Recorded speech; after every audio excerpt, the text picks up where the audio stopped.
Bienvenidos y bienvenidas. El movimiento indígena ecuatoriano ha sido protagonista de momentos clave en la democracia ecuatoriana, como lo fue en octubre del 2019 y que en ese momento impidió el incremento de los combustibles a través del decreto 883 emitido por Lenín Moreno Garcés.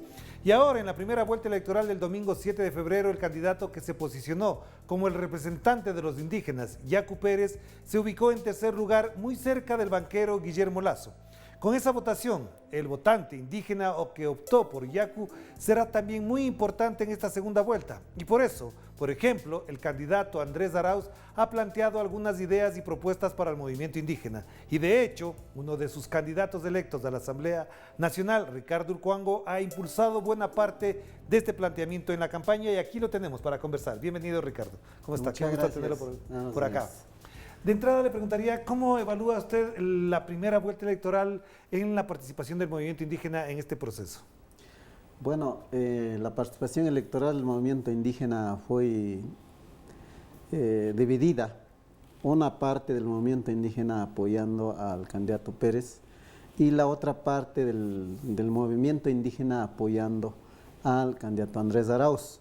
Así que, obviamente, no todos el movimiento indígena piensan de una manera uniforme, siempre tienen la ideología, sobre todo la ideología de izquierda, los que hemos venido luchando permanentemente, inclusive en el mes de octubre del año 2019, absolutamente todos luchamos en contra del gobierno de Moreno, en contra del modelo neoliberal, en contra del Fondo Monetario Internacional, pero con resultados.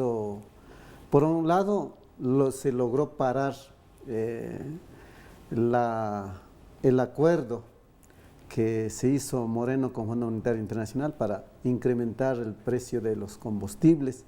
Eso se logró tumbar, por un lado, pero por otro lado, lamentablemente el gobierno de Moreno, al igual que León Febres Cordero, aplicó una mano dura, donde hubo 11 asesinatos directamente impulsados desde el gobierno de Moreno, y lo cual yo saludo personalmente la decisión firme del defensor del pueblo, quien ha presentado la denuncia, y por supuesto, para aquello, la Comisión de la Verdad, que ha presentado un informe, y ese informe es de mucha importancia, lo cual en este momento la Asamblea Nacional, impuesto por gobierno de Moreno Lasso y la bancada de Lasso, pretenden a que no presenten a la Asamblea Nacional. Entonces, ese tipo de asuntos es lo que nos preocupa de sobremanera, como que pretenden continuar con la mano dura. Se asume, por ejemplo, la continuidad de Lasso, Moreno, van a seguir implementando esa misma fuerza, tal vez con mucho más radicalidad, en contra de cualquier movimiento que se pueda surgir en contra de las medidas económicas que imponen los gobiernos. Claro, Ricardo, usted ya ahora además es el asambleísta electo por la Revolución Ciudadana, por el movimiento, la Alianza Unión por la Esperanza, y en esa lógica, ¿usted cree que efectivamente lo que incluso se hizo en la asamblea con el apoyo de Pachacutic, movimiento que candidatizó a Yacu Pérez, se pueda desmontar en la próxima legislatura que usted va a ser parte de ella? Bueno, yo creo que con el movimiento Pachacutic, con el bloque de la Revolución Ciudadana, tenemos grandes coincidencias. ¿Por qué no decir casi el 80-85% de los temas legislativos tenemos coincidencias? Es así que nosotros consideramos de que, pensando en el país, tenemos que acercar y ojalá lograr un acuerdo legislativo entre los dos movimientos más importantes, pero además con otros asambleístas que tienen afinidad en el programa legislativo, sobre todo en cómo impulsar para la reactivación económica, impulsar retomar los derechos de los jóvenes, los derechos de los trabajadores, los derechos de los niños, pero sobre todo cómo impulsar los derechos sociales y políticos que tiene el pueblo ecuatoriano. Yo creo que en esa medida es posible llegar a un acuerdo con el movimiento Bloque Legislativo Pachacuti, pero también con sector de la izquierda democrática, con otros movimientos y asambleístas locales a nivel de las provincias. Claro, pero entonces, Ricardo, también habría que plantearse que si esto es posible ahora, ¿cómo va a contribuir este acercamiento, esta coincidencia en las elecciones del 11 de abril próximo? ¿Hasta dónde este peso significativo de la votación del movimiento Pachacuti podría, digamos, coadyuvar a un posible triunfo de Andrés Arauz? Bueno, nosotros respetamos la decisión de algún sector que pretenden impulsar el voto nulo, pero tenemos que ser responsables con el país, con el destino del país.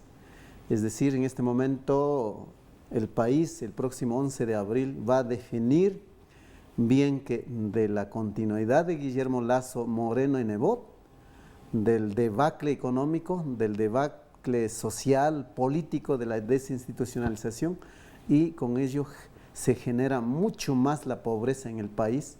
Si eso quieren continuar votando el voto nulo o a su vez votando a favor del Guillermo Lasso, banquero, quien ha venido gobernando estos 4 años con mayor profundidad, o es que vamos a recuperar con el candidato Andrés Arauz, un candidato del progresismo, un candidato que es cercano mucho más hacia los trabajadores, hacia el pueblo, hacia las mujeres, hacia los jóvenes, y inmediatamente podamos retomar por un lado la microeconomía, luego la reactivación de la macroeconomía, porque se necesita enfrentar políticas muy adecuadas a favor sobre todo de la población ecuatoriana. Nosotros por eso consideramos de que la gran mayoría de los votantes a favor de Liaco Pérez hemos tenido acercamientos por un lado, pero por otro lado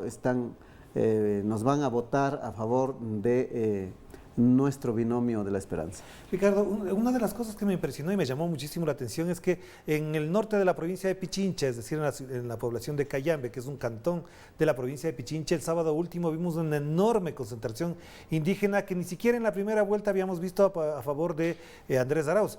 ¿Cómo es posible que esto se exprese ahora y hasta dónde esto es muy significativo para ustedes en el campo popular? Es decir, que esta imagen, que esta movilización, esta concentración concite también la atención a favor del candidato que menciona Andrés Arauz. Creo que la acción de la concentración del movimiento indígena el sábado pasado fue un apoyo total a Andrés Arauz desde el movimiento indígena, desde las juntas de aguas, desde las comunidades, desde las nacionalidades y pueblos, y también eso hace un llamado de que en todo el país puedan apoyar a la candidatura de Andrés Arauz. Y es más,